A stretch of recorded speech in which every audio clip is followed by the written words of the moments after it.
Ready to move in premium triplex villas at Kollur APR Projects. తమ కొడుకును హాస్పిటల్లో డాక్టర్గా చూడాలనుకున్న తల్లిదండ్రులపై భగవంతుడు పగబట్టాడు. తీరని బాధను కలిగించాడు. డాక్టర్ అయి హాస్పిటల్లో పేషెంట్లకు సేవ చేస్తాడనుకున్న తమ బిడ్డ అదే హాస్పిటల్లో పేషెంట్గా మారి కదల్లేని స్థితిలో కోమాలో ఉండడం చూసిన ఆ తల్లిదండ్రులు తల్లడిల్లిపోతున్నారు.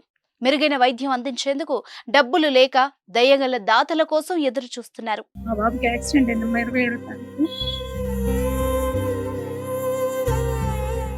లారీ అతను గుద్దేశాడు అంటున్నాను. బాబు అసలు ఇంతవరకు కళ్ళు తెరవలేదు, కోమాలోనే ఉన్నారంటున్నాను. అది తీస్తేనే చెప్తాము అంటున్నారు డాక్టర్లు. మేమైనా ఏం చెప్పలేం కదమ్మా. బాబు రెస్పాండ్ అయితే మేము చెప్తాము. సర్జరీ కూడా చేశారమ్మా, సర్జరీ కావాలని 4 రోజులు వెయిట్ చేసాము. అది ఇది కావట్లేదు, బ్లడ్ గ్లాట్ అయిందని చెప్పారు బ్రెయిన్ లో. అది తీసామమ్మా, సర్జరీ చేశారు.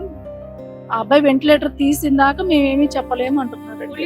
ఆర్థిక స్తోమత అంతంత మాత్రంగా ఉన్న పిల్లల్ని ఉన్నత స్థాయిలో చూడాలన్నది ఆ తల్లిదండ్రుల కోరిక. అందుకోసం చిన్నప్పటి నుంచే పిల్లల్ని కష్టపడి చదివించారు. నాన్న డాక్టర్ అవుతా అంటే ఏ మాత్రం ఆలోచించకుండా ఓ కొడుకుని వైద్య విద్య కోసం విదేశాలకు పంపించారు. అతి కష్టంతో చదివించారు. చదువు పూర్తి చేసుకుని ఆనందంగా ఇంటికి వచ్చిన కుమారుణ్ణి చూసి ఆ అమ్మ నాన్న ఎంతగానో మురిసిపోయారు. కానీ ఇంతలో ఊహించని ప్రమాదం జరిగి కొడుకు కోమాలోకి వెళ్లిపోయాడు. అతన్ని రక్షించుకునేందుకు తల్లిదండ్రులు అప్పు చేసి వైద్యం చేస్తున్నారు. ఇంకా వాళ్ల స్తోమత చాలకపోవడంతో దాతల ఆపన్న హస్తం కోసం దీనంగా ఎదురు చూస్తున్నారు.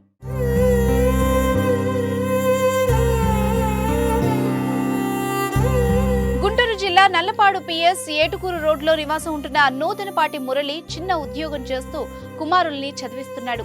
చిన్న కుమారుడు సాయి శ్రీనివాసరావు విదేశాల్లో వైద్య విద్యను అభ్యసించి ఇటీవల ఇండియాకొచ్చాడు.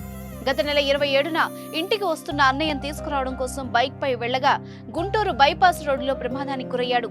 మద్యం మత్తులో ఉన్న లారీ డ్రైవర్ రాంగ్ రూట్ లో వచ్చి బైకును గుద్దేయడంతో సాయికి తీవ్ర గాయాలయ్యాయి. అతన్ని వెంటనే హాస్పిటల్ కి తీసుకెళ్లి చికిత్స అందిస్తున్నారు. 15 రోజులుగా అతను కోమాలోనే ఉన్నాడు.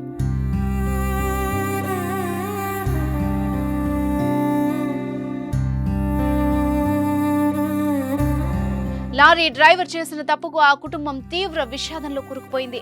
డాక్టర్ గా చూడాలనుకున్న ఆ కొడుకు హాస్పిటల్లో బెడ్డుపై అచేతనంగా పడి ఉండడం చూసి కన్నపేగు తరుక్కుపోతోంది. ఇప్పటికే కుమారుడి వైద్యం కోసం అక్కడ ఇక్కడ అప్పు చేసి సుమారు 15 లక్షలు ఖర్చు చేశారు.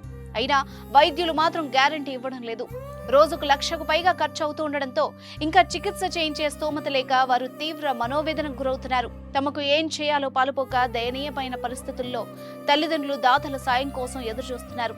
దాతలు ఎవరైనా ముందుకు వచ్చి ఆర్థిక సహాయం అందిస్తే తమ కుమారుణ్ణి కాపాడుకుంటామని ప్రాధేయపడుతున్నారు. పెద్ద మనసుతో దాతలు ఎవరైనా ముందుకు వచ్చి సాయం చేస్తే తమ కుమారునికి పునర్జన్మ ప్రసాదించిన వాళ్ళు అవుతారని ఆ తల్లిదండ్రులు వేడుకుంటున్నారు.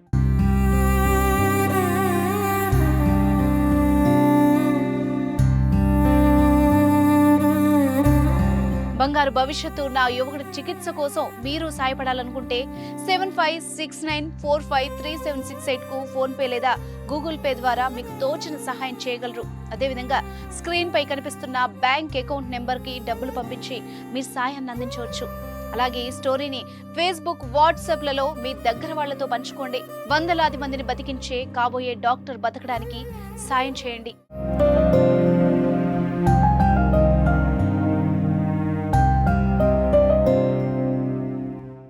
సుమన్ టీవీలో మీ పర్సనల్ అండ్ బిజినెస్ ప్రమోషన్స్ కోసం కింది నెంబర్కి కాంటాక్ట్ చేయండి.